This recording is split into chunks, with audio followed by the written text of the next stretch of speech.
Welcome to the big boys of fantasy. I am Sobi Subra. And I'm Danny the Jesus. And on today's episode, we're going to do I Told You So, and I'm Eating Crow, answer a listener question, and get into a recap of Sunday's games.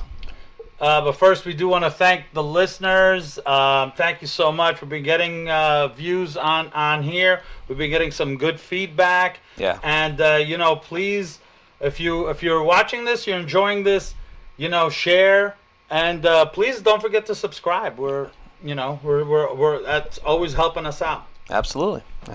All right, so we're gonna go ahead and jump right into the I Told You So segment. So my I Told You So. For me, it would be Justin Fields. That was definitely scary, right? Like, he's been really, really not performing, but the matchup was great, and he actually came through over 300 yards. How many touchdowns? 4 touchdowns? 4 touchdowns. 4 touchdowns. He didn't even do it on the ground. He did it in the air, which was great. It was good to see because for a while there, you were definitely kind of starting to give up on him. So that was really good. My other I Told You So, Kyren Williams, maybe you've been starting him all the time every week, but the week before, he really didn't do that great. Maybe 60-something yards combined between, passing and rushing. And even though it was a bad matchup, I said, go ahead and start him. It just should definitely be a good game for him because they go to him a lot. They feed him, in the air and on the ground. So go ahead and do it. So that's my I Told You So. Yes, as far as my I Told You So, I have 2 as well. The first one is going to be from the early game on Sunday, which was Drake London. Now, he didn't kill it in the stats, but I did say he would get a touchdown in London. So London scored in London. So I'll take credit for that one. Yeah, that was pretty bold for me to predict that one. Calling a touchdown. Absolutely. Right. And the other I Told You So was Khalil Herbert. Yes. Who was also on the Bears, and it's a scary start. He really hasn't done much, but he killed it on the ground. I mean, over 100 yards on the ground, a touchdown in the air. He did what he was supposed to do. And for that, I told you so. I told you. What did I tell you? Didn't I tell you? 'Cause I told you. Mm-hmm. All right. Yeah, but on the other side, I am eating crow. Right. Yeah. And I'm actually not upset about eating crow. I said that I hope this player actually proved me wrong, and he did. And that is Derrick Henry. Derrick Henry had 122 yards on the ground with a touchdown, and he threw a touchdown. Like, the Yeti is back. The man is killing it. He is unbelievable. I'm glad they finally utilized him the way he needed to be utilized. Because for a moment there, I thought Tajee Spears was going to take over. Right. Yeah. So passing touchdowns. Yeah, absolutely. Passing touchdowns. So for that, I'm probably eating crow. Dummy. Yeah. All right. And I'm eating crow. I was kind of actually pretty excited about this guy because Debo wasn't going to play, and if he was going to play, he was going to be limited, and I was right. But George Kittle didn't do a damn thing. 1 catch for 9 yards. That's not what you're hoping for. Unfortunately, CMC just had just an amazing, one of these you'll remember it type of days. 4 touchdowns, and when they did pass, they only went to Ayuk. Debo had nothing, but neither did George Kittle. So for that one, I'm definitely eating crow. Dummy. Yeah. Yeah. All right. So, next thing we're gonna do is we're gonna go ahead and read a listener question.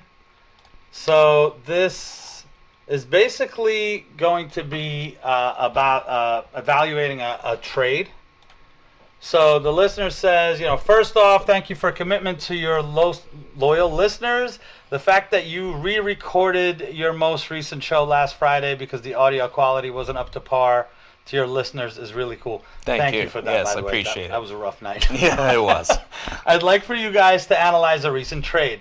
I'm in a full point PPR league and was hurting for a running back. Any running back for that matter. My best running backs at the time of the trade were Khalil Herbert and Rashard White. Because I drafted all wide receivers with my early picks. I traded Joe Burrow and Jahan Dotson in exchange for Miles Sanders and Zay Flowers. All right. And then the next part, he says, I'd like for you guys to analyze this trade, but would also like to hear what type of things you take into consideration when you put trade packages together.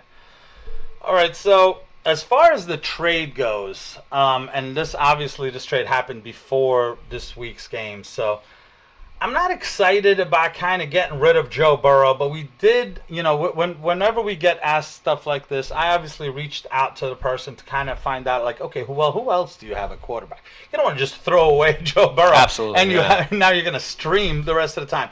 He says he has Kirk Cousins. Okay. And he's pretty comfortable with him. Okay. Pretty happy with him going forward. So, I mean, to be honest with you, I would be too. I would be more comfortable playing Kirk Cousins. So now it was going to be a wait-and-see situation anyway. So while I'm not crazy about getting rid of Joe Burrow, and I probably would have wanted somebody better than Miles Sanders, in this particular situation, I'm okay with the trade, and I'm kind of liking it for you because if you're kind of relying on Cousins, to me, Dotson, yes, he just scored this week, but going forward, I like Zay Flowers more than Jahan Dotson in this case. So to me, he upgraded a little bit on receivers, even though he probably has enough. And he got a running back. Granted, there's a whole injury situation going on with Sanders, but ultimately Sanders might be a top running back on his team. So for the depth part, I'm okay. I'm okay with this trade. What I think you should do, check to see if Chuba Hubbard is out there. And if you can get Chuba Hubbard, then you can secure the backfield. That's how I feel. Like, I would feel a little bit more comfortable if you were able to do that. For him. Oh, yeah. If I'm pretty sure not a lot of people, if they do have him, they're not going to ask much for him. Right. Yeah. Right. So you want to take the second part? Yeah. So as far as analyzing a trade, what do you take into consideration? So he said when you put trade packages together. Oh, okay, trade packages. Yeah. Oh, okay. So when you do a trade package, so what I like to do is, if I'm the one that's offering the trade, I like to see what the person has and what the person needs. I'm not going to be the type of person, like, let's say, okay, Tyreek Hill or Christian McCaffrey. I'm not going to aim for their superstar unless I'm planning on giving something back and that person is hurting. Because why would you do that? Like, why would I give up my best player, and if I'm 3-0 or 2-1, or, well, now it's week 4, but it's almost done. Like, I'm not going to do that. If I'm winning, that's one thing. Another thing I look at is their record. If they're like 0-3, that's the first person I look at. I was like, okay, why are they hurting? What do they need? And that's what I'll look into to see if I can work with them. You're not going to be able to work with everyone. Trust me, I've tried. There's certain, about to be 0-4 in one league. I have a lot of good players. I'm just picking the wrong people at the time. And certain players, people I can't trade with because it just doesn't make sense. Yeah, I mean, for this question, to be honest with you, we could probably do a whole episode on this because we've, over the years, we've definitely kind of raved and ranted about these type of things because some people just, I think when you first start playing fantasy and everyone's new to fantasy and they don't know what they're doing, there's a lot of people that are just trying to get one over on people. Correct.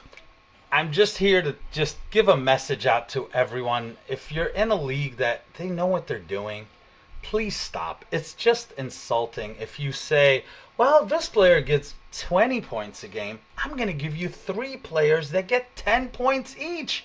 Isn't that great? Just do the math. That'll help you. Simply, if you wouldn't do the trade, don't give it to the other person. If you see someone needs a position and you have that position, okay, maybe you win the trade. It's okay to win the trade. It's okay to get one over on someone. But when you're looking to give somebody something, give them a need. Don't just take a player because, and sometimes you kind of reach out to someone, hey, I like so-and-so. And exactly that's what they'll come back with. How about Tyreek Hill?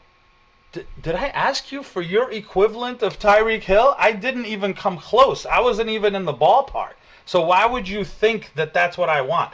Unless the time to do a 3-for-1 is if you see somebody, and I've actually been on the receiving end of, I was so decimated one year that in order for me to even try to compete, I gave up my best player and got 3 pieces, and at least one of the pieces had to be, a pretty decent person, and then a running back, and then a quarterback. Yeah. Like, that's how bad it is. But that's when That's somebody okay. actually has That's all okay to 3 do that. needs. Yeah. That's fine. Then do it. Yeah, absolutely. Don't just throw garbage at somebody. Like, I usually feel like if you're the one that has the big-time player, it should be the person who has the big-time player that's offering the trade, Also, not the other way around. Also, look to see their record.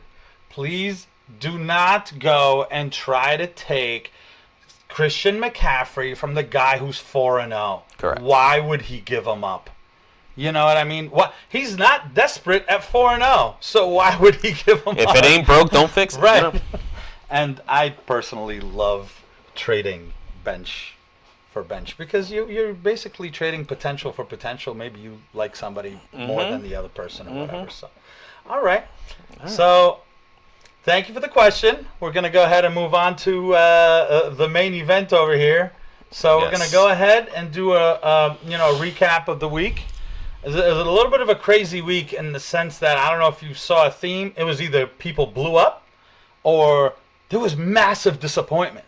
Like a lot of disappointment. I was really checking. Even the leagues I won, it was like 3 guys blew up and everybody else was terrible, and they still won by a lot. So let's get into it. The first game, Atlanta 7, Jacksonville 23. That was the Sunday morning game in London. It was really rough watching Atlanta. Desmond Ridder just looked horrible. I mean, at least towards the end, it did kind of look like he was figuring it out a little bit.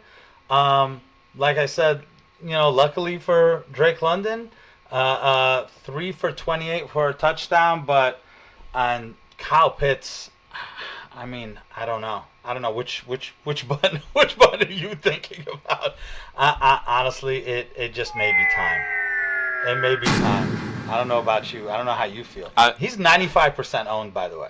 Well, like I said before, I won't drop him for the simple fact that I'm hoping he gets traded. I don't know. I doubt he will, but I will definitely at least wait until the trade deadline. He is. Jonnu Smith went 6 for 6 for 95 yards. Yeah. So that's what you were expecting out of Kyle Pitts, and it's just not going to Kyle Pitts right now. Ridder in total had 191 yards, 1 touchdown, 2 interceptions. So it's not like there's passing volume to go around ever. The only bright spot remains Bijan Robinson. He's just awesome to watch, just in general. 105 yards, 7.5 yards a carry. And he caught 5 for 32. So especially in a PPR, he just did great, even when he didn't score a touchdown. Yeah. So on the Jacksonville side, Trevor Lawrence, I'll start off with him. He did okay. It's not what you expect out of him. He went 207 yards and a touchdown. So obviously those who do play him, you're expecting more out of him. And hopefully that will come. But in order for that to happen, he needs Calvin Ridley to show up a little more. I mean, Calvin Ridley didn't disappoint you this week because he caught a touchdown on a blown coverage. I mean, if you saw it, it was just like my nephew could have caught that. He's 7 years old. It was like ridiculous how open he was. Aside from that, he really didn't do much. He only had 2 targets.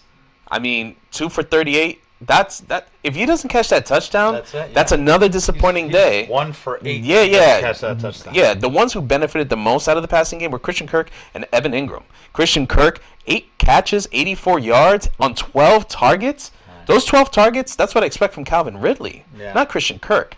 So obviously, Zay Jones being out definitely helps out Christian Kirk. So if Zay Jones is out, play Christian Kirk. That's the way I look at it. Honestly, I think play Christian Kirk right now over Ridley, to be honest with you. If you really think about it, it was just that first week that we were worried about Christian Kirk. He wasn't involved at all. Since then, he's been the leading target guy. It's crazy. I didn't expect that. Yeah. And then Evan Ingram, definitely one of the better tight ends that you can get more consistency out of. He went 7 for 59. So, I mean, listen, just play him. You got him? play him. He was cheap. Yeah. On the run game, Travis Etienne was a little disappointing. I was hoping bigger things. He did get the carries, so he got 20 rushes, but he only got 55 yards. He was involved in the passing game just very little, 3 for 17. I'm hoping things get better. He is their go-to guy on the ground. I just hope that in the future those things will end up being like better results as opposed to what it was on Sunday. But I will give credit to Atlanta. Atlanta's defense is not that bad. Right. Yeah, that is true. Yeah, so let's not forget that when we analyze these things. All right. The next game we're going to talk about is Houston and Pittsburgh. Houston just beat up on Pittsburgh 30-6. Not for nothing, but if you remember, I was a little surprised Pittsburgh was favored. No, yeah. You said you felt like Houston should be winning this game, like Houston and they better. did. They're just better. So Yeah. on the Pittsburgh side, Kenny Pickett, I believe he got injured. Yeah, he did. He did leave the game. He only had 114 yards of interception, no touchdowns. Maybe a blessing in disguise. I don't know. You got Mitch Trubisky behind him. He didn't do much either, just 18 yards or whatever. So clearly in the passing game, there was no winners, So I don't know what to take from this. Obviously, George Pickens got the bulk of the targets, 3 for 25. Not much to go around. The only thing I could say is from the running aspect, again, I'm seeing Jaylen Warren getting 6 targets. I'm seeing Najee get 2.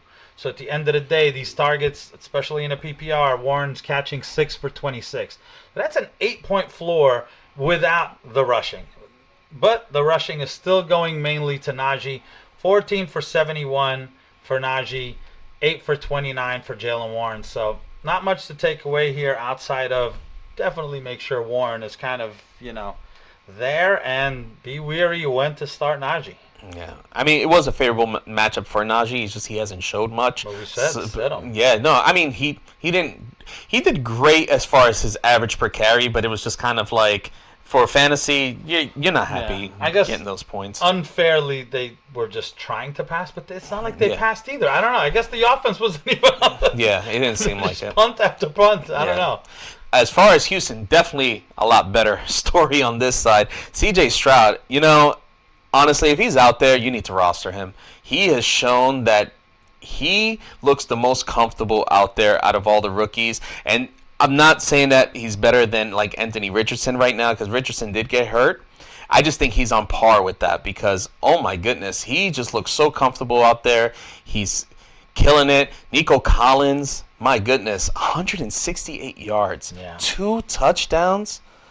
Oh my God! I hope you guys played him. I know we mentioned Tank Dell, and we were saying how I would definitely play Tank Dell this week. Unfortunately, it wasn't his day. It went all to Nico Collins. I think better days come for Tank Dell. I think Tank Dell will definitely have these type of games. He's shown that he has potential. It just wasn't this week. On the ground, Dameon Pierce got 24 carries, which is great. Which what I said before, if you think Houston's going to win, right, you want to play Dameon Pierce. Right. He had a touchdown called back on a fluky thing. It wasn't even anything. So his day could have been better, but he didn't do so bad. 81 rushing yards. And not much in the passing game. He caught 1, but it was for 27 yards. Aside from that, I mean, Devin Singletary, he threw a touchdown. I think he's worth rostering, not playing, just in case something happens to Dameon Pierce. Hopefully nothing, but I think it's someone to pay attention to. And no one else really in the passing game. Robert Woods didn't really do much. Yeah. That's about it. I just wanted to bring up, because I did forget on the Pittsburgh side, I believe Pat Freiermuth did get injured. And now they're kind of saying that it might be serious. So just keep an eye out. That is true. That is true. All right. The next game. So this was the fun one, right? Denver at Chicago. I mean, personally, I was a little bit disappointed at the outcome, but it was kind of a fun game to kind of go back and forth. It looked like Chicago was definitely going to just take this one, and then, I don't know, somehow Denver came back. So on the Denver side, Russell Wilson, again, he's kind of been not that bad, to be honest with you. He's not putting up 300 yards, but 223 with 3 touchdowns. That's pretty good. And he's just spreading the ball around. That's the only thing.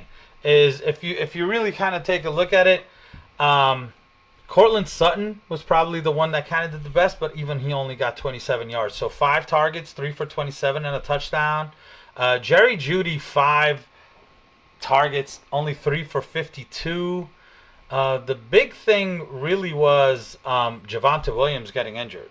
So when Javonte Williams got injured, at that point he had literally 2 rushes for 0 yards and like 3 for 9 and in the air. But it was not Samaje Perine that really benefited. Samaje Perine still only ran 2 yards a carry at 6 carries for 12.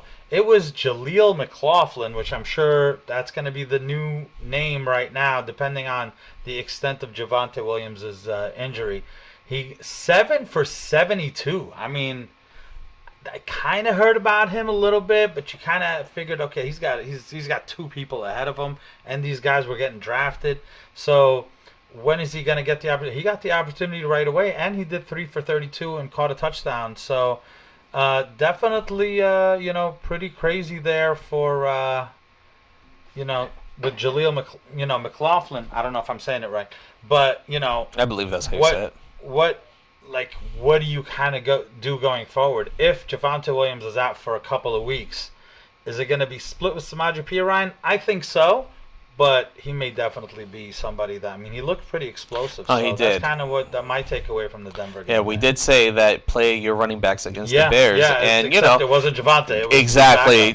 What could have been? I don't know. Yeah, who knows? Yeah. So, and then I get to talk about the Bears, yes. That high-powered offense of the Bears, like he said before. Yeah, this week. We said it a little bit before. Justin Fields, he 28 for 35, 335, 4 touchdowns. He did have an interception and a fumble. 1 fumble went back for a touchdown for Denver. But for fantasy-wise, he did amazing. This is what you drafted him for him to have these games. Only if he could play Denver every single week. That would be great. Yeah, it would be great. Yeah, exactly. Then DJ Moore, we did say that's another person he will definitely benefit from. Justin Fields. He was being consistent. Yeah, absolutely. Games, yeah. He went 8 for 131 and a touchdown. I think the big surprise, though, it was Cole Kmet. Yeah. Cole Kmet, 9 targets, 7 receptions, 85 yards, and 2 touchdowns. So I'm pretty sure there's a lot of places out there. Cole Kmet's available. He's going to be another big pickup this week with the fact that not a lot of tight ends are doing much. So I can see people spending on him. Just remember, this was a very good match. I'm not saying Cole Kmet can't do it because he has been drafted as a number 1 tight end before, but he has disappointed in you. Hopefully, you getting him off the waivers, it won't be so bad. If you need a tight end. Yeah, he's definitely not worth. Yeah. He's definitely not that bad of a roster. And then on the run game, it was Khalil Herbert. Aside from that, he had 18 rushes, 103 yards. And like I said earlier, he did catch a touchdown. He had 4 receptions, 19 yards. And Roschon Johnson really didn't get that many carries. He only got 5 for 13 yards. So I know earlier we thought, okay, maybe this is leaning towards one way, like a 50-50, but it showed that once they had Khalil Herbert going and they had the lead, it was like mostly Herbert. I want to say I saw their snap percentage, and I think it was close to 50-50, which is ironic. That really? It was so different that Khalil Herbert just got everything. Okay. It's not even close. 18 rushes to 5. It wasn't even, so... So you're saying 50-50 for this game? Roschon Johnson got plenty of playtime. That's what I'm saying. Okay. So, that's interesting to know. Yeah, but they just went, every time, they just kept giving the ball to Khalil Herbert. So it was good that they trusted him. Yeah. It was sort of like a welcome back Justin Fields, welcome back Khalil Herbert, welcome back Cole Kmet. Yeah, exactly. Hey, DJ Moore, you've been there. Yeah, you've been there, right? All right. So for the next game, we're going to go the Philadelphia 34, Washington 31. A little bit disappointing for us. Washington, you almost had it. You almost had it. So Sam Howell, 290 and a touchdown. Didn't do that bad in this game. From the passing side, McLaurin was definitely the biggest beneficiary of this. 10 targets, 8 for 86. The other one that got the most, targets kind of went around a little bit to the 3 receivers. So you got Dotson. Dotson got 9, but really only caught 4 but he got saved by that touchdown. So Yeah, it was he sure 4 did. for 27 and a touchdown. He doesn't catch that touchdown. He's pretty disappointing, but he did, so be happy with that. And Curtis Samuel actually got pretty involved. He was 8 targets, caught 7 for 51, and ran one in. He snuck one in for a 1-yard touchdown run. So I don't know anybody who's playing him, but and I'm actually gonna hit the button soon. I realized the name that I'm angry he's even on my roster. But I was kind of thinking, okay, if they're gonna pass more, this is basically where Antonio Gibson comes in, and 1 target, 1 for 7. It's just the Brian Robinson show right now, whether he's being efficient or not. He's getting 14 for 45 and a touchdown. They don't pass him the ball ever until that last game they did, though, right? Like, they gave him like 2 for 6 this game. Mm-hmm. But I want to say last week they did give him passing work, too. Who are you talking about? Brian Robinson. I mean, I think Like, it's just they're every not single involving time. Gibson Yeah, at all. you just say, "Oh, they pass it to the back." Oh, it's Brian Right. Robinson. It's like total touches for Gibson is 7. So I'm hitting it again. I don't want to keep hitting this, but yeah. Now I don't know if you For mentioned. Gibson, for Gibson. Yeah. I don't know if you mentioned. Did you mention McLaurin also got credited with a touchdown? No. Yeah, he did. He got the fumble recovery in the end zone. Oh, that's right. That's right. I So forgot about that. lucky for you guys. I can't remember who fumbled. It was Brian Robinson. It was Robinson. It was Robinson. He kind of twisted, and as he was twisting in, they kind of popped popped the ball out, out. yeah. It popped out, and then Terry McLaurin got just got the touchdown. fumble recovery So there you touchdown. go. So If he you still got play, another so touchdown. Yeah. like we said, hey, play McLaurin, play Yeah. Dotson. They both scored They touchdowns. did both score. Yeah. And then on Philly's side, so this was what I like to call the Hurts and A.J. Brown show with a little sprinkle of Devontae Smith. You know, Devontae Smith didn't kill you. You played him, 7 for 78. That's good. He just didn't do 9 for 175 and 2 touchdowns on 13 targets. Now, I guess... That boy is good. He is good. I guess whatever you saw that where it showed the confrontation between Jalen Hurts and A.J. Brown, they were like, okay, from now on, A.J. Brown, you the man. We're going to give you all of it. And, of course, Jalen Hurts, 319 yards, 2 touchdowns. He did okay on the ground. He got 34 yards on the ground, so that was good. DeAndre Swift, if you played him, he didn't kill you. 56 yards and a touchdown, 4 receptions for 23 yards. So, for the most part, that was pretty much it. Yeah, I mean, hopefully you guys didn't play Kenneth Gainwell. We did say play Swift, not Gainwell. Gainwell only got 4 carries for 14 yards. So, like we said, from now on, I think it's just a Swift show. And sometimes they'll put in Kenneth Gainwell, but until Swift, I'm not going to say it. But if something were to happen to Swift, you know it's going to be Kenneth Gainwell that's going to be the next man up. Swift is my season-long eating crow, but it's okay. It's all right, because now I'm saying play him. It's not like I'm wrong. Correct, yeah. I'm not being stubborn about it. No, of course. All right, next game. Minnesota finally gets one. Minnesota 21, Carolina 13. So the only bad thing here I'm seeing is my boy Kirk Cousins disappointed. Only 139 yards, 2 touchdowns, but 2 interceptions. That definitely hurt. Lucky for Justin Jefferson owners, nothing's changed. 9 targets, 6 for 85 and 2 touchdowns. I mean, he's just amazing. But that just meant when he's getting everything, nobody else is getting anything. T.J. Hawkinson, nothing.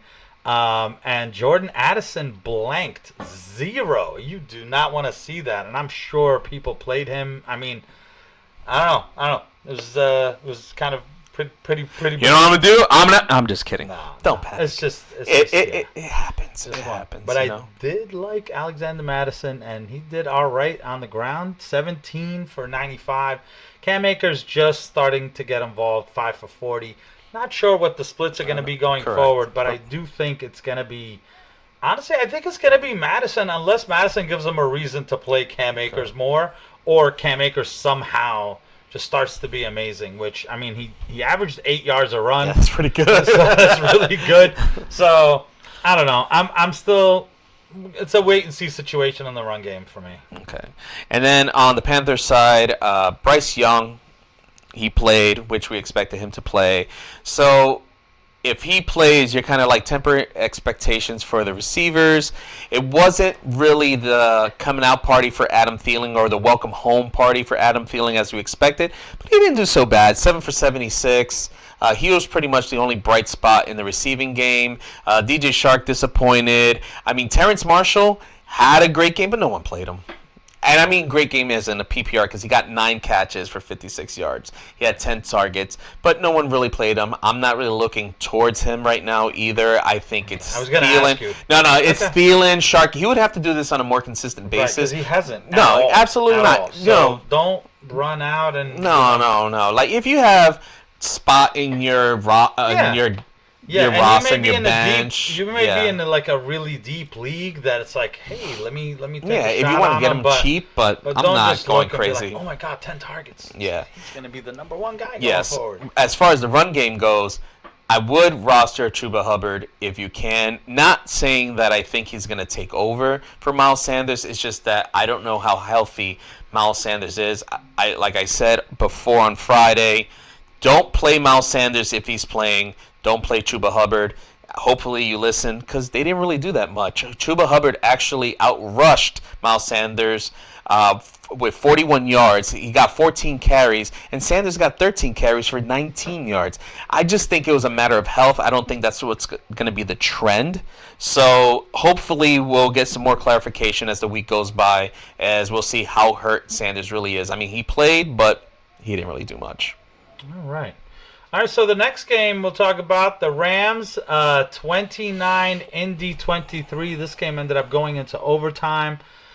Stafford went back to 300 yards. Again, he's not getting a ton of touchdowns. 319 with 1 touchdown, 1 interception, but he's definitely giving his receivers enough yardage there.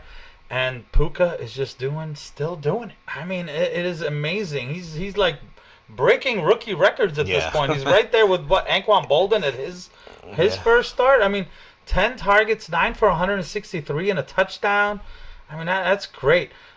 Tutu did get 9 targets, but really did not have a good day. 5 for 24. It really was just when you say 163 yards. I mean, Higbee had 11 targets. So, but 5 for 64. I think for a tight end, that's pretty good. Listen, I didn't even expect Higbee to play. They said it was the Achilles. I was just like, ooh, I'm trying to picture how is he going to be out there and running. No, he was good to go. I saw him running. He was just like, actually. So So it's like, okay, sure, do your thing, man. Do your thing. No one else to speak of except for my boy Kyron Williams.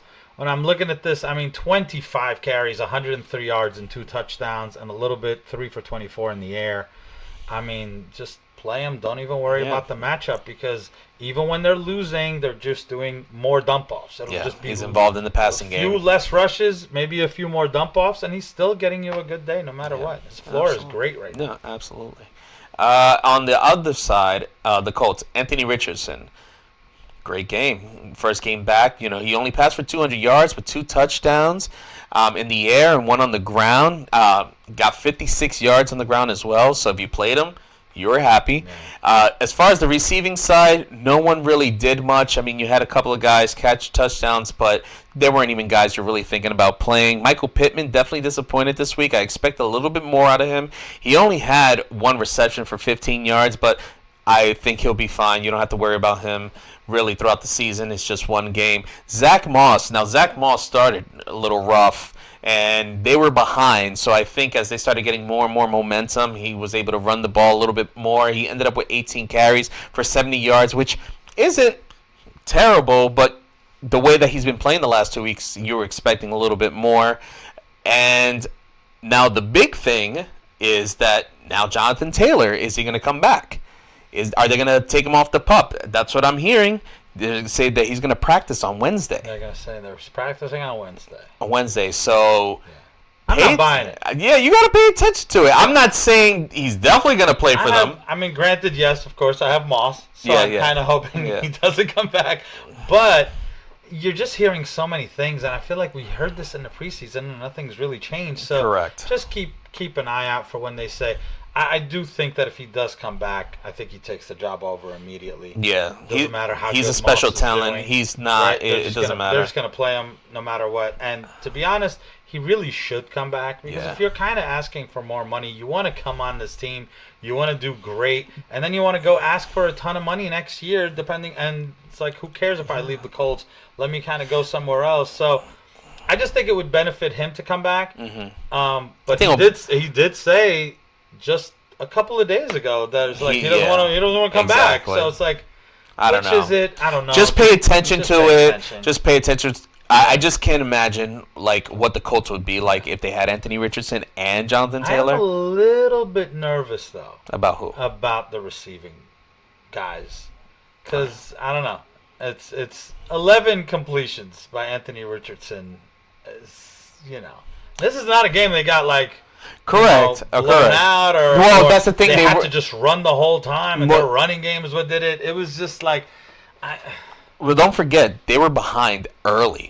So because they were behind early, maybe the passing game just wasn't working. So they figured we got to run, we got to do a little bit more. Yeah, but I'm not seeing 200 yards on the ground either. No, I get you. It's so, a little bit. I'm not saying a lot. I'm not saying drop Michael Pittman or whatever. I'm really hoping Anthony Richardson starts to I think use Pittman and Downs a little bit more there. He ended up kind of throwing a couple to his tight ends, so that didn't help nobody. All right. The next game, Baltimore. Baltimore took advantage of Deshaun Watson not being there, boy. 28, Cleveland 3. So on the Baltimore side, Lamar is just looking fantastic right now. He's not getting a ton of yards, 186, but he's got 2 touchdowns, and he ran 9 for 27 for 2 touchdowns. He just vultured everything. And both those touchdowns went to Mark Andrews, so 5 for 80 and 2 touchdowns for Mark Andrews. Mark Andrews on the one pass was just like, I am taller than everyone here. Just throw it straight up in the air. Just went up. Everybody else looked like kids right next to him. Easy touchdown. From the receivers, honestly, the only one even worth mentioning right now is Zay Flowers. Only 4 targets, 3 for 56. He continues to be the only one with like the highest floor. So he didn't kill you. But it was just that. And from the run game, Gus Edwards, way more than Justice Hill. Now, it could have been that, Justice Hill wasn't 100%. They involved a little Melvin Gordon in there. But Gus Edwards, 15 carries, but only 48 yards. Nothing to really get excited about there. That's about it. On the Cleveland side, it's going to be short and sweet. It's really hard when you don't have Deshaun Watson out there throwing to you. So it just didn't work out. Once we knew officially he wasn't going to play, it was like, oh, yeah, you probably want to sit most of these guys. I did advocate for the run game, and they didn't really do much. I was hoping they would utilize them a little bit more just to slow down the game so they can catch up, but it was just not good. I mean, Dorian Thompson-Robinson, only 121 yards in the air, three interceptions. This was, you know what this was? This was a thank you for playing Baltimore's defense game. That's it. Like, that was it. Everybody else, you could have forget about it. Forget about Amari Cooper. Njoku was the lead catch receiver with 6 receptions of 46 yards. So if you played him, he probably did all right. Yeah. Everybody else, it's a bad day when your lead runner is Pierre Strong. Yeah. Okay, so that's how I look at it. But next week, they're on a bye. Hopefully, Deshaun Watson comes back, and you'll forget about this game like it didn't even exist. Right. I am definitely worried, though, that if Deshaun Watson is ever to miss, that is so that's just an example. Yeah, just don't play anyone. Stay away if you can afford. Even Amari Cooper won. I know. Yeah. It wasn't. All right. The next game was probably the game of the week, really, as everybody was looking forward to. On paper, definitely. Buffalo, Miami, but Buffalo came out and said, nope, it's still our division, Miami. Buffalo 48, Miami 20. So from the Miami side, I mean, Tua, it's just, he was definitely getting harassed all day, so he really could not do what he really wanted to do. 282 yards, a touchdown, an interception. Not a great Tyreek Hill. They really held him in check. 5 catches, 3 for 58, and Jalen Waddle, they kept him in check. 5 catches, 4 for 46. So it was like Braxton Berrios. Like, if you have to go to Braxton Berrios, they're just covering everybody. Yeah. They're just kind of took away that. So then it really wasn't much, in the air. It was really on the ground. And on the ground, Raheem Mostert, 7 for 9 and 3 for 36.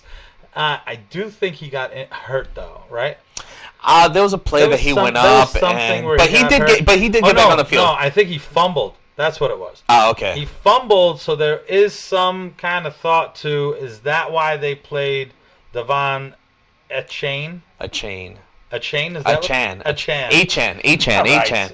I want to just call him Achane already. I know. Achane. Devon.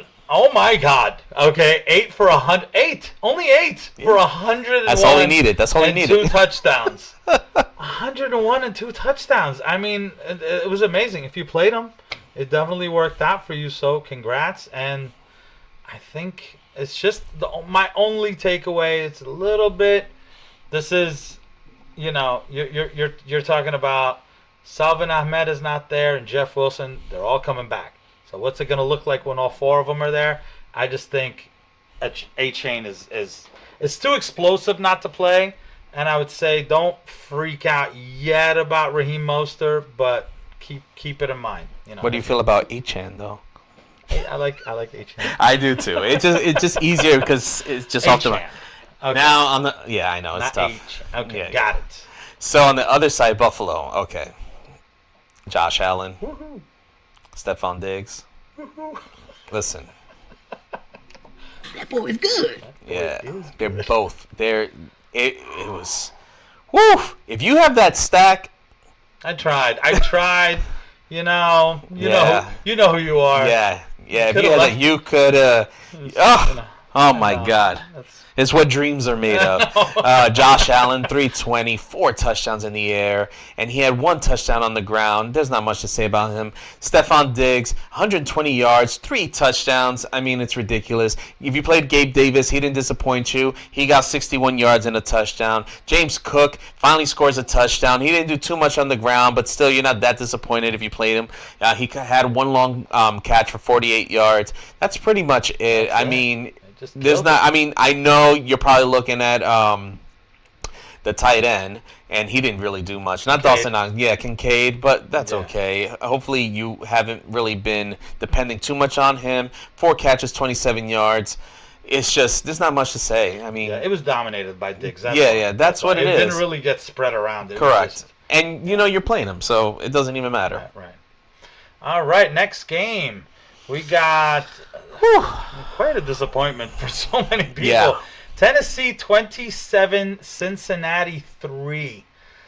From the Cincinnati side, definitely sounding the alarms on Joe Burrow. To be honest with you, they may just kind of if he continues to play like this, they may sit him and let him get healthy. I think right now they're rolling him out there, and I don't think he's that healthy. So, I don't know. So for me, even though only 165 yards, Jamar Chase did kind of benefit. 9 targets, 7 for 73. Otherwise, T. Higgins, very disappointing, but he got hurt. Yeah. And I think he may be out for a little while. We're going to have to kind of, pay attention and see there. And the run game, Mixon didn't really do that much. 14 for 67, caught 1 for 9. So just overall disappointing day for Cincy. Yeah, Cincy didn't look that good either. As far as Tennessee, like I said before, Derrick Henry, hopefully you guys played him. I don't think people could really afford to bench him. But 122, and a touchdown. He threw a touchdown pass. I mean, and he caught 1 for 11. But either way, you played him. You were happy. He showed you why you drafted him, hopefully within the first 2 rounds. Ryan Tannehill, still not worth playing. DeAndre Hopkins kind of did the same thing that you expected out of him. Like I said, I feel like his floor is 4 and 40. He gave you 4 for 63. So everybody else I'm not looking at. Treylon Burks, he was out for this game, and I still don't trust the passing game there's in nobody Tennessee. there. It's basically Derrick Henry, and that's it. DeAndre Hopkins, depending on the matchup, yeah, you might want to throw him in. I know I ended up benching him this week, and it worked out. So hopefully you guys have better options until they show you otherwise. The funny part is you probably benched him because you thought Tennessee was going to get destroyed, and Tennessee won 27-3. And I feel like he's giving you the same line, whether they're winning or losing. What, 4 for 63 from DeAndre Hopkins when they won 27-3? Exactly, yeah. I don't know what to make of that. I don't know. All right, Tampa Bay. Next game, Tampa Bay 26, the Saints 9. All right, I can talk about Tampa Bay. So Baker Mayfield, 246 yards, 3 touchdowns, and an interception. And that's with Mike Evans getting hurt and leaving the game. Mike Evans only 3 for 40 and left the game, but welcome back, Chris Godwin. They said, that's right, we do have Chris Godwin. 11 targets, 8 for 114 yards. He just killed it. The touchdowns kind of went around to like random other guys, but that was the big thing. The big takeaway was Chris Godwin kind of stepping in when Mike Evans wasn't there. Rashard White, he continues to kind of be like very so-so, 15 for 56, 3 for 22 in the air. So kind of add it all up. It's like, all right, he's not killing you, but his ceiling is definitely just not there right now. Yeah. And then on New Orleans side, first of all, if you would have told me, I bet you Derek Carr plays this game. Yeah. I would have bet you and said, there's no way. There's no way. The fact that he played this game when you have Jameis Winston, like, listen, Jameis Winston, don't forget, he was a former number 1 overall pick in the NFL. He's not terrible. Well, he's great for fantasy. He's great for fantasy. I don't care about but yeah, I know. But I'm just saying, as a Saints team, he's not terrible. Why not rest Derek Carr for 1 week and just let Jameis Winston play, especially against his former team? I got to do the math while you talk. Okay, that's no problem. All right. So anyway, Derek Carr, I blame this on the fact that he just wasn't 100% healthy. He did not help anyone. The only one that benefited from this game was Alvin Kamara. And the only reason why Alvin Kamara benefited was because he got 14 targets. 14 targets, and he caught 13 of those targets for a whopping 33 yards. PPR, though. PPR, oh, you're loving that. You are loving that. On the ground, 11 for 51. Not too bad, but overall, the team just did not look great. Chris Olave, 1 catch for 4 yards. As a matter of fact, he was only targeted only a few times. Like, this is a guy, he's your number 1 receiver, and you can't get him the ball. 4 yards? I think 23 for 37 for 127 yards. That's 5.5 yards a freaking completion. Not an attempt, a completion. Why are you having the guy with a bum shoulder throw the ball 37 times and all just little checkdowns? Yeah. Wouldn't Jameis have at least given you a better chance? Absolutely. Taysom Hill could have given you a better chance. No, I think this was a complete misplay from the Saints. They should have played, even if they lost. It doesn't matter. I think it gave your quarterback. Yeah, absolutely. What are you doing? I think it was a dumb got beat up anyway. Yeah, I think they'll think next time. I don't know. Maybe he'll play next week, but we'll see what happens. It was just strange. Yeah. All right, the next game, San Francisco 35, Arizona 16. Ooh, you get to talk about Arizona. Yeah. Listen, Joshua Dobbs, I kind of like this guy. I do you too. know, I do too. He too. seems like a nice guy. Yeah. Just got he's not doing that bad. 265 yards, 2 touchdowns. You know, the main recipients of this was Marquise Brown, 10 targets, 7 for 96. Zach Ertz did kind of disappoint you last week. He kind of came back to a lot of targets again, 10 targets, 6 for 53. But one person that's on the rise right now, rookie Michael Wilson, 7 targets, 7 for 76. You kind of see him getting a little bit more involved, so just kind of keep that in mind. James Conner, a little disappointing on the ground, 11 for 52. But, I mean, it's a San Fran defense. You forgot to mention a major thing. He caught 2 touchdowns. Michael Wilson. Oh, Michael Wilson. Oh my God, yes. He did catch 2 touchdowns. I was waiting for So you to he's say yeah. So I think he's gonna be a hot waiver wire pick. Waiver wire. I sure Absolutely. did, because I was like, "Hey, who caught the touchdowns?" Oh, it was both to him. Yeah, Okay. no. I knew that. That's why I was just like, okay, because I was like, ooh, that's gonna be like when he caught the one, I was like, okay, I gotta pay attention because last week I think he did the same thing. Then he caught another, and I was like, oh. He's one of those guys that I was like, kind of keeping an eye on, but I just don't have the roster. Correct. Like, Yeah. Too late. Yeah. Now I gotta pay up. Now you gotta find another person to try to get on the cheap. But on the opposite side, really, I'll start off with Brock Purdy. Brock Purdy, 283 yards and a touchdown. It was and a rushing touchdown. So he kind of gives you the 2 touchdowns like every week, whether it's through the air or on the ground, doesn't matter. In the passing game, we said before, Ayuk, 6 for 148. Debo was hurt, so we didn't really expect. We didn't even think he was going to play. So the fact that Debo was on the field, I think it was more of like a decoy thing, just to kind of like whatever. Yeah, for and sure. then George Kittle, disappointed. Okay, but Christian McCaffrey, my goodness. What were his totals? 20 rushes, 106 yards, 3 touchdowns, and then in the air, 7 for 71 and a touchdown. Damn.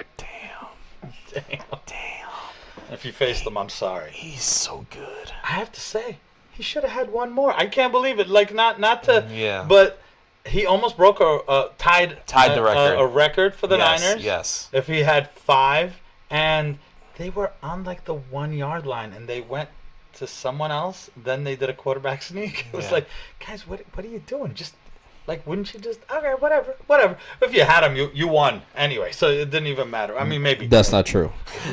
Yeah. I don't have him. I faced him, But- and he didn't win. Ow. Josh Allen, baby. Woo. Josh Allen. That boy good. That boy good. All right. Next game. All right. Yeah, we didn't So really. our next game, rolling right along. Oh, this is a good one for you. All right, Dallas 38, New England 3.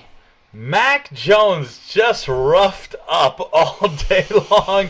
150 yards, 2 interceptions. They yanked them in the third quarter. They said, we're going to put some Was it zapping really in the there." third quarter? It was towards the end of the third. Okay. It was towards the end of the third. I Okay. was paying attention. So, I mean, if you're throwing 150 yards, nobody really did anything. Hunter Henry, honestly, is the only one because it's a tight end. So if you get 5 targets, 4 for 51, he didn't kill you in PPR. Otherwise, everybody else was terrible because they couldn't get anything done.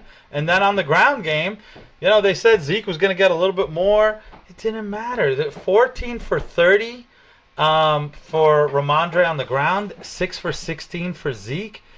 Just nothing burger from New England. Got nothing on this one. Go ahead. Yeah. They just got destroyed. Yeah, I mean, like Dallas, the offense didn't really do that much. They did enough just for their defense to just destroy them. I think they said this is the worst beat that Bill Belichick has since he's been coaching. Yeah. By 35 points. I just heard that today. I don't listen. Someone can fact check me or whatever.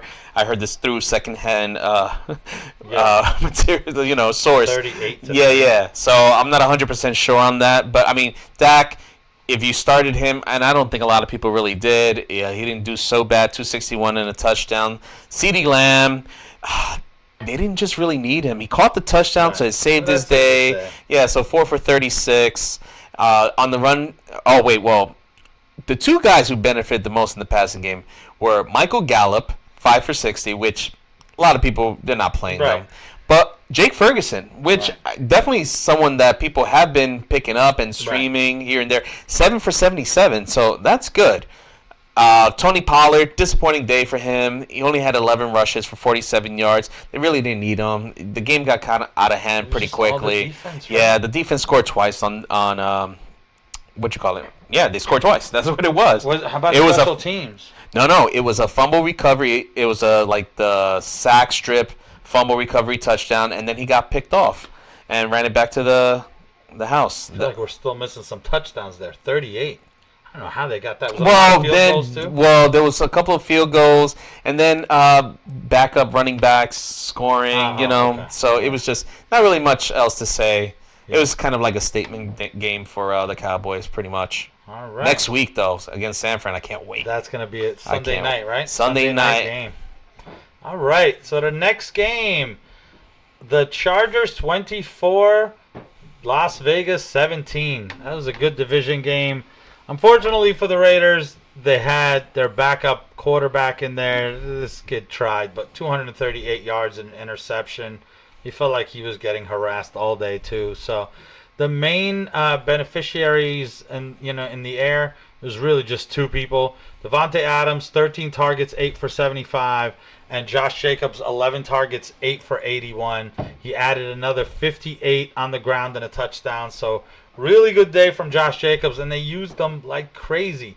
Jacoby Myers, a little disappointing because he usually gets a lot more targets, but I guess it was a lot of just checkdowns.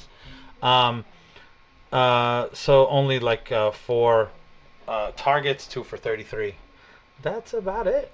Yeah, on the other side, Justin Herbert, he didn't kill it in the air. He had 167 for a touchdown, but he ran for 2 touchdowns for 27 yards, which was surprising. Didn't really expect that, but hey, you get them as you can. Joshua Palmer, he's the one that had the most yards with 77, but most of those yards came in within the last minute of the whole game, where he caught a 51-yard catch. Yeah. Aside from that, he really didn't do much. He was targeted 8 times, but he only caught 3 passes. Keenan Allen, very below average game for Keenan Allen. He only got targeted 5 times, 3 for 32, but he did get the touchdown, so you weren't disappointed. And then Joshua Kelly. Listen, I said you could play Joshua Kelly. He, Almost said I'm yeah. But I said no. I said if you're desperate. So if you were desperate, he didn't do great. He did okay. You know why I saw you a 0. He didn't give you a 0. Listen. I played a few running backs that Joshua Kelly outperformed. So yeah. Oh, that's what it is. There was a lot of disappointments. There's a lot of disappointments this week. So they all are not Christian McCaffrey. Yeah. And then the last game, and this is a little bit of a shocker. Kansas City 23, the Jets 20. So we kind of went into this game thinking it was going to be a kill. It kind of started off looking like it might be a kill. And then somehow the Jets showed up. I don't know what happened. And it was almost like Kansas City kind of was surprised by it. Really, Mahomes had a bad day. 203 yards, a touchdown, and 2 interceptions. And the 2 interceptions that he had were just not good. Like, it was almost like he was trying to lob it over the defense, and he just threw it right to the defense. Like, it looked weird. It definitely looked weird. It just was not great.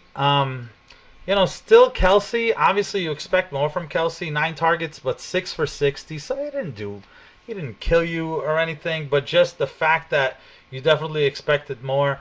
The main thing that they kind of got it going was the running game, and it was Isaiah Pacheco. That's really my main takeaway here. Pacheco, 20 for 115 and a touchdown, a little bit involved in the passing game, which sometimes he doesn't get involved at all. Yeah. And so he went 3 for 43. So to me, he was kind of like the MVP of this game. But do you think Zaven's regretting that trade with T. Higgins for Pacheco? Oh, man. Well, the injury doesn't help. I know, it doesn't help. It doesn't help. On the Jets side, okay, Zach Wilson actually had a good game. I know. He actually had a good... He didn't look that bad. I know. He didn't. That touchdown that he threw to Lazard was pretty good. But that doesn't mean I'm going to go out and pick him up. I just hope, for the Jets' sake, they actually continue doing this. Do you know who faces next week? Who, the Jets? Denver. Oh my good! Oh, I think people are gonna think about We'll it. save that for Friday. Yeah, we got some thinking to do. Tune in on Friday. We'll Friday. Let you know number 1 pickup for quarterback. Oh, so yeah, like I know. So like I said, 245, 2 touchdowns. So he didn't kill you. Not that anyone would play him. Garrett Wilson is probably the only one that someone would play as far as on the receiving end. And this is the thing. Before you said you would sit Garrett Wilson, and I 100% agree with you, just because the matchup didn't look great. But Zach Wilson, if he's going to play the way he did, and he's going to target Wilson 14 times, then I'm going to play him all the time. Right. Yeah. If I know you're going to try to pepper Garrett Wilson, they peppered him. Yeah, with targets, I'm going to take them, whether they're good or bad. I want the idea that there's a chance that he might break one because he's that good. He can. 9 for 60. Alan Lazard, 3 for 61, a touchdown. No one's really playing him. In the run game, like we said, not too much going on. Breece Hall had a nice run, went 6 for 56. Dalvin Cook, we're not thinking about him. So if the Jets get things going, then I would feel more comfortable playing their players, but I think it goes hierarchy of Garrett Wilson. If I feel comfortable playing Garrett Wilson, then maybe I'll go Breece Hall. Then after Breece Hall, I'm not sure about anybody else. I may have to play Dalvin Cook out of desperation next week. Yeah, or Joshua Kelly. But I feel like the main takeaway here is I don't know if they changed the plan. I don't know if Zach Wilson's like, the heck with this.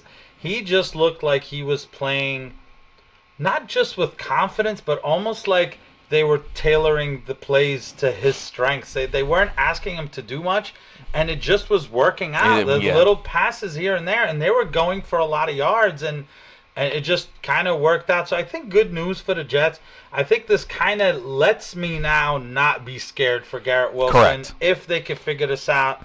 Hopefully it's not just a one-game thing, and Yeah. he just goes right back to, oh my God, he got 100 yards in the air. We'll find out next week against Denver. Yeah, we'll find out next week. So, all right, well, we made it. Hope you enjoyed the show. Yeah. You got anything else? No. Just say thank you once again for listening. If you got this far, appreciate it. Share, like, subscribe. You know the deal. You know the deal. All right, take care. All right, bye. And all I got to do is figure out how to do that.